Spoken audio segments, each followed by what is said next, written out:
pinakamamahal na Panginoong Jesus. Everybody shout, praise the Lord!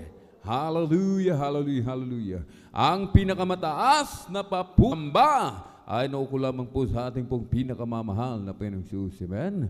Ating din pong ipinapabot ang dobling paggalang, pagrespeto sa ating pong mahal na magulang sa Panginoon, na lagi po nating inaalala po, mga minamahal, ang mga pinagpalang turo at aral na iniwan po sa atin ng ating pong dearly and beloved Honorable Evangelist Pastor Willie Estrada Almeda at ng ating pong dearly and beloved Honorable Assistant Pastor Lina C. Almeda. Magandang gabi po sa mga beloved children, to the whole beloved Almeda family, maging sa ating pong mga beloved elders na ating pong kapiling. Amen?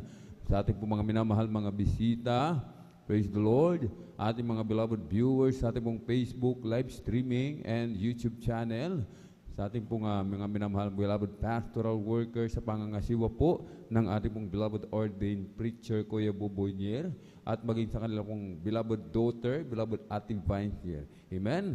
Muli, sa ating lahat po, mga minamahal, isang mapagpalang gabi po sa ating lahat sa pangalan po ng ating pong pinakamamahal na Panginoong Jesus. Amen. Ngayon po ay araw po ng Biyernes, ating pong Friday overnight worship, mga minamahal. Amen.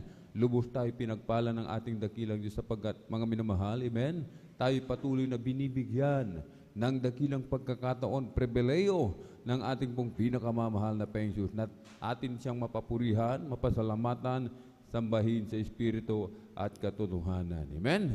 At dito po, mga minamahal, sa aklat po ng mga awit, Kabanata 92, talatay 1 hanggang 2, isang mabuting bagay ang magpapasalamat sa Panginoon at umawit ng mga papuri sa iyong pangalan. Tayo isa sa pinagpala ng ating dakilang Diyos. Tinawag, pinili, hinirang, mga minamahal. Amen. Hindi lahat ng ating nararanasang pagpapala, mga minamahal. Amen. Hindi lahat, amen, nakakaranas